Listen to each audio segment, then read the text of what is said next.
कुमार ड्रामे में कहकशां ने अपने एक बेटे की जिंदगी बर्बाद करने के लिए ज्यादा टाइम उसी पर फोकस किया कि उसका दूसरा बेटा खुद ही उसके हाथों से निकल चुका है। अब नेक्स्ट एपिसोड में भी फाइज का बाप उसकी माँ को ये बता रहा होता है कि रायान ने हमारे बिजनेस को ठप करने का इरादा कर लिया है। वो सारे एसेट्स अपने ससुर के हवाले करना चाहता है ताकि वो उसका बिजनेस एक्सपैंड करके उनका गर्दमाद बन जाए। खैर उसको भी अंदाजा नहीं है कि वो अपने पैर पर ही कुल्हाड़ी मार रहा है। अब कहकशां और उसके शोहर को बिजनेस बचाने के लाले पड़ जाएंगे, इसलिए वो फाइज के पास भी जाती है और उसको ये कहती है कि बिजनेस को तुम्हारी जरूरत है। लेकिन वो खुद ही उसको इतना डिप्रेशन में डाल चुकी है कि उसका कुछ भी करने को दिल नहीं करता और वो हर वक्त रोता रहता है।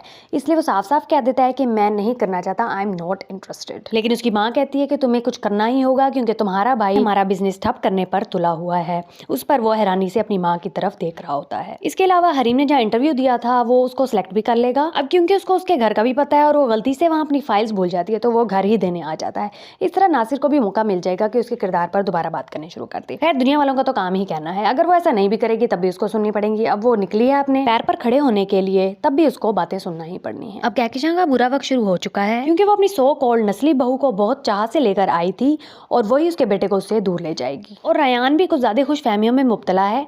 वो एक दफा घर दामाद बन गया, फिर उसकी कोई इज्जत भी नहीं रहेगी। उसकी बीवी उसको बात बे बात सुनाएगी और जब वो उसको कुछ जवाब देने लगेगा तब वो उसको ये कहेगी कि अपनी औकात में रहो। उसको वैसे भी फाइज जैसा उस पर यकीन करने वाला बेटा और हरीम जैसी फरमाबरदार बहू रास नहीं आए और बाकी दोनों बच्चे उसको तिगनी का नाच नचाने वाले हैं।